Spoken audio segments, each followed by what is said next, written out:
Welcome to Just Stories. We hope you enjoy the story. The Naning War, 19th Century Malayan Rebellion, by Just Stories. Chapter 1, Colonialism and Conflict, The Roots of the Naning War. In the early 19th century, the British colonial empire had a growing interest in Southeast Asia, particularly in the Malay Peninsula, where the British East India Company had established trading outposts and a foothold for further expansion. British colonialism in Malaya, as it was then known, was characterized by the imposition of Western economic and political systems on local communities, which often led to conflict and resistance. The roots of the Naning War can be traced back to this broader context of colonialism and conflict. In the late 18th and early 19th centuries, the British East India Company began to expand its trade and influence in the region, taking advantage of internal conflicts and power struggles among local rulers. The British established ports and trading posts along the Malayan coast, and soon began to exert more direct control over the region's economic and political affairs. One of the key impacts of British colonialism in Malaya was the commodification of land and labor. The British introduced a cash economy that encouraged landowners to lease their land to British planters, who established large-scale rubber and tin plantations. These plantations relied on a system of indentured labor, in which workers were recruited from other parts of the region and subjected to harsh working conditions and low wages.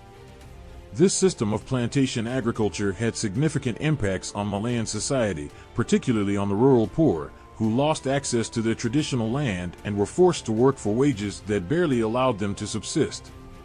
At the same time, the British also introduced new political systems that undermined traditional forms of governance and authority.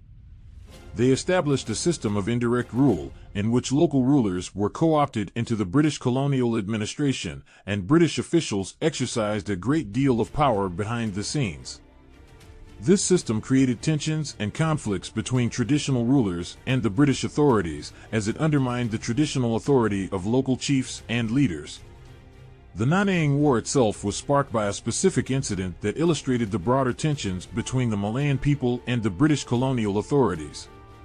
In 1824, the British intervened in a succession dispute in Naning, a small state in the southern part of the Malayan Peninsula. The British-backed candidate was installed as ruler, but he proved to be unpopular with the local population, who saw him as a puppet of the British colonial authorities. In 1831, a group of rebels led by Datuk Dol Said, a prominent local chief, rose up against the British and declared their independence. The rebellion was a response to a range of grievances and frustrations that had been building up among the Malayan people for decades. These included economic exploitation by British planters, cultural suppression of traditional Malay customs and practices, and land dispossession that left many rural communities impoverished and marginalized. The rebellion also had a strong anti-colonial element, with the rebels seeking to reject British influence and establish a more independent Malayan state. In conclusion, the roots of the Naning War lie in the broader context of colonialism and conflict that characterized British rule in Malaya in the 19th century. The imposition of Western economic and political systems on local communities created tensions and conflicts that ultimately led to rebellion and resistance. The Naning War was a response to these broader issues, reflecting the frustrations and grievances of the Malayan people, as well as their aspirations for greater autonomy and independence. Understanding these broader historical and political contexts is crucial to understanding the causes and significance of the Naning War. Chapter 2, The Naning Rebellion begins, Leaders and Motivations. The Naning War was sparked by a rebellion led by Datuk Dol Said, a prominent local chief who had long been critical of British colonial rule in Malaya. Datuk Dol Said was born into a noble family and had served as a courtier in the court of the Sultan of Malacca. He was well respected among his community and had a reputation for being a skilled negotiator and a strong leader. Datuk Dol Said was not alone in his opposition to British rule. The Naning Rebellion was a response to a range of grievances and frustrations that had been building up among the Malayan people for decades. These included economic exploitation by British planters, cultural suppression of traditional Malay customs and practices, and land dispossession that left many rural communities impoverished and marginalized. The rebellion also had a strong anti-colonial element, with the rebels seeking to reject British influence and establish a more independent Malayan state. The motivations of the rebellion were complex and multifaceted. At its core, the rebellion was driven by a desire for greater autonomy and self-determination. The Malayan people had long been subjected to British colonial rule, which had disrupted traditional forms of governance and authority. The British had co-opted local rulers into the colonial administration, but this had often undermined the traditional authority of these rulers and led to resentment among their subjects. In addition to these broader political issues, the rebellion was also motivated by economic and social factors. The British had introduced a cash economy that had undermined traditional forms of agriculture and left many rural communities struggling to make a living. The British had also introduced new laws and regulations that often conflicted with traditional Malay customs and practices. This had led to a sense of cultural dislocation and frustration among many Malayan people. Datuk Dol Said was a key figure in the rebellion, and his leadership was crucial to its success. He had a strong base of support among the local population and was able to mobilize a significant number of fighters to take up arms against the British. He was also a skilled strategist and tactician, using guerrilla warfare tactics to harass and undermine British forces. The rebellion began in 1831, when Datuk Dol Said and his followers declared their independence from British colonial rule. They raised the flag of the independent state of Naning and began to resist British attempts to suppress the rebellion. The rebellion quickly gained momentum, with fighters from across the region joining the cause. In conclusion, the Naning Rebellion was driven by a range of motivations and led by a charismatic and skilled leader in Datuk Dol Said. The rebellion was a response to a broader context of economic, social, and political tensions that had been building up for decades under British colonial rule. Understanding the motivations of the rebellion and the leadership of Datuk Dol Said is crucial to understanding the significance of the Naning War as a moment of rebellion and resistance in 19th century Malaya. Chapter 3: Warfare and Tactics, the Naning Rebellion in Action. The Naning War was characterized by guerrilla warfare tactics and a series of skirmishes and battles between the Malayan rebels and the British colonial forces. The conflict took place in a range of environments, from dense jungles to open fields, and was shaped by the geography and terrain of the region. The Malayan rebels relied on hit-and-run tactics and surprise attacks to undermine the British colonial forces. They were skilled in jungle warfare, using their knowledge of the terrain to evade detection and launch surprise attacks on British patrols and convoys. The rebels were also adept at using terrain features such as rivers and swamps to their advantage, using them as natural barriers to protect their positions.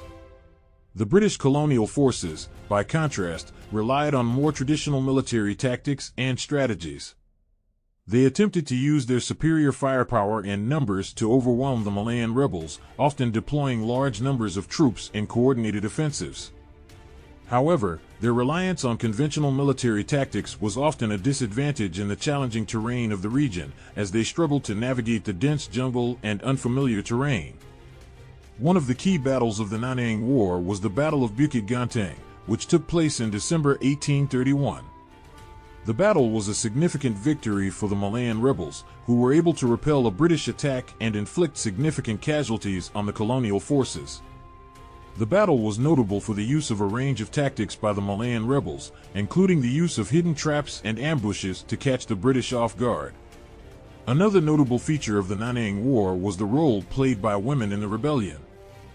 Women often acted as scouts and spies for the Malayan rebels, using their knowledge of the terrain and their social networks to gather information on British troop movements.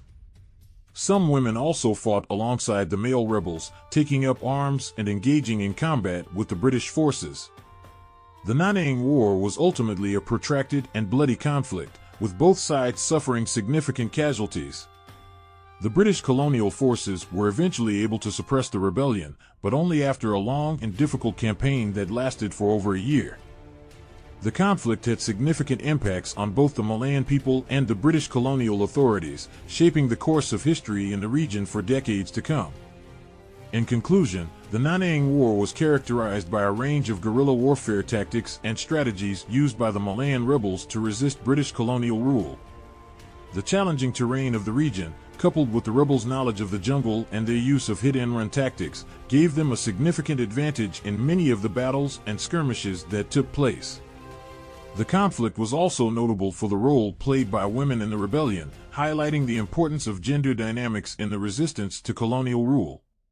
Chapter 4: The Aftermath of the Naning War, Impact and Legacy. The Naning War had significant impacts on both the Malayan people and the British colonial authorities. The rebellion was ultimately suppressed by the colonial forces, but its legacy continued to shape the course of history in the region for decades to come. One of the immediate impacts of the Naning War was the punishment meted out by the British colonial authorities. The rebels and their supporters were subjected to harsh reprisals, with many being executed or imprisoned for their involvement in the rebellion. The British also imposed a series of measures aimed at suppressing Malay customs and practices, including the banning of the Malay language and the imposition of strict controls on traditional forms of dress and behavior. The Naning War also had significant impacts on British policies in the region. The rebellion had highlighted the deep-seated dissatisfaction of the Malayan people with British colonial rule, and had exposed the weaknesses of the colonial administration in dealing with local resistance movements. In response, the British government began to adopt a more conciliatory approach towards the Malayan people, seeking to co-opt local rulers and to establish greater control over the administration of justice and law in the region. The Naning War also had a broader impact on anti-colonial movements in Southeast Asia. The rebellion served as a rallying cry for those seeking to resist British colonialism, inspiring similar rebellions and uprisings in other parts of the region. The rebellion also helped to establish a sense of Malay identity and nationalism, with the rebellion being celebrated as a moment of resistance to foreign domination and cultural suppression.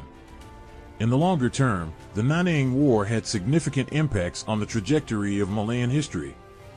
The rebellion helped to establish a sense of Malay identity and nationalism that would play a key role in the struggle for independence in the 20th century. The rebellion also helped to shape the development of the Malay language, with the language becoming a symbol of resistance to colonial rule. In conclusion, the Naning War had significant impacts on both the Malayan people and the British colonial authorities. The rebellion served as a moment of resistance to colonialism and cultural suppression, inspiring anti-colonial movements throughout the region. The rebellion also had a lasting impact on Malay identity and nationalism, shaping the course of history in the region for decades to come. The legacy of the Naning War continues to be felt today, as a symbol of resistance to foreign domination and a reminder of the importance of national identity and self-determination. Chapter 5: Memory and Commemoration, Remembering the Naning Rebellion. The Naning War has been remembered and commemorated in a variety of ways since the rebellion itself ended in 1832. The rebellion has become a symbol of resistance to colonialism and a rallying cry for those seeking greater autonomy and self-determination in the region. In this chapter, we will explore the ways in which the Naning War has been remembered and commemorated over time. In the immediate aftermath of the Naning War, the British colonial authorities sought to suppress any memory of the rebellion. The rebels and their supporters were punished harshly, and the British attempted to erase any trace of the rebellion from public memory. However, this attempt at erasure was ultimately unsuccessful, as the rebellion continued to be remembered and celebrated among the Malayan people. One of the ways in which the Naning War has been remembered is through oral history and storytelling. The rebellion has been passed down through generations, with stories and legends celebrating the bravery and heroism of the rebels. The rebellion has also been celebrated through song and poetry, with traditional Malay music and verse commemorating the struggles and sacrifices of those who fought against the British. The Naning War has also been commemorated through physical monuments and memorials. In 1962, a memorial was erected in the town of Rembo, commemorating the 130th anniversary of the rebellion. The memorial features a statue of Datuk Dol Said and serves as a reminder of the rebellion's significance in the history of Malaya. The Naning War has also been remembered and commemorated through literature and academic scholarship. The rebellion has been the subject of numerous books, articles, and academic papers, which have sought to explore the causes and significance of the rebellion. These works have helped to keep the memory of the rebellion alive and have contributed to a greater understanding of the rebellion's impact on the history of the region. In recent years, the Naning War has taken on new significance as a symbol of resistance to foreign domination and a reminder of the importance of national identity and self-determination. The rebellion has been celebrated by Malaysian nationalists and has been used as a rallying cry for those seeking greater autonomy and independence in the region. In conclusion, the Naning War has been remembered and commemorated in a variety of ways since the rebellion itself ended in 1832. The rebellion has become a symbol of resistance to colonialism and a reminder of the importance of national identity and self-determination. The rebellion has been celebrated through oral history, physical monuments and memorials, literature and academic scholarship, and as a symbol of resistance and autonomy in the modern era. The memory of the Naning War continues to be a powerful reminder of the struggles and sacrifices of those who fought for independence and self-determination in the region. Thank you for watching our story. Don't forget to like, share, and subscribe so you don't miss out on our next video.